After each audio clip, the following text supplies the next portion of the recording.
കാലിഫോർണിയയിലെ ബെവലി ഹിൽസിൽ 2024 അമേരിക്കൻ ടെലിവിഷൻ പ്രൊഡക്ഷനുകളിലെ 82ാമത് ഗോൾഡൻ ഗ്ലോബ് അവാർഡ് ദാന ചടങ്ങ് നടക്കുകയുണ്ടായി. അവിടുത്തെ മികച്ച ഹാസ്യ നടൻ അയാളാണ് ആ പ്രോഗ്രാം കൺട്രോൾ ചെയ്തത്. ആ പ്രോഗ്രാമിൽ കൂടിയിരുന്ന ആയിരക്കണക്കിന് ഈ ഫിലിം TV രംഗത്ത് പ്രവർത്തിക്കുന്ന ആളുകളെ സന്തോഷിപ്പിക്കുന്നതിന് വേണ്ടി അയാൾ അവിടെ ഒരു കോമഡി ഷോ അവതരിപ്പിച്ചിരുന്നു.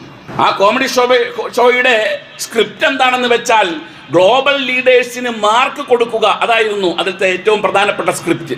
4 പേരെയാണ് അതിൽ തിരഞ്ഞെടുത്തത്. ആ 4 പേരിൽ 3 പേര് അവിടെയുള്ള പ്രമുഖരായ ആളുകളാണ്. 4ാമത്തെ ആള് ഗോഡാണ്, ദൈവമാണ്, അല്ലെങ്കിൽ അള്ളാഹുവാണ്. അപ്പൊ 4 പേർക്ക് വോട്ട് ചെയ്യണം, 4 പേർക്ക് മാർക്ക് കൊടുക്കണം.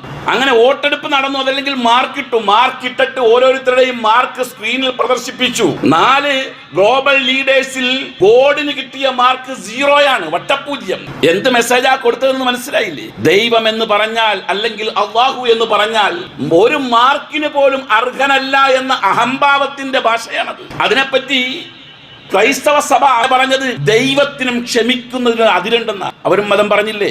ഇത് ജനുവരി 6-ാം തീയതി നടന്ന സംഭവമാണ്. ജനുവരി 7-ാം തീയതിയാണ് കാട്ടുതീ പടർന്നു പിടിക്കുന്നത്. കാലിഫോർണിയയിലെ ബെവലി ഹിൽസ് ഇന്ന് ശ്മശാന മുഖമാണ്. ഇവിടെ അല്ലാതെ വേറെ എവിടെയാ നമ്മളിപ്പോ മതം പറയുക?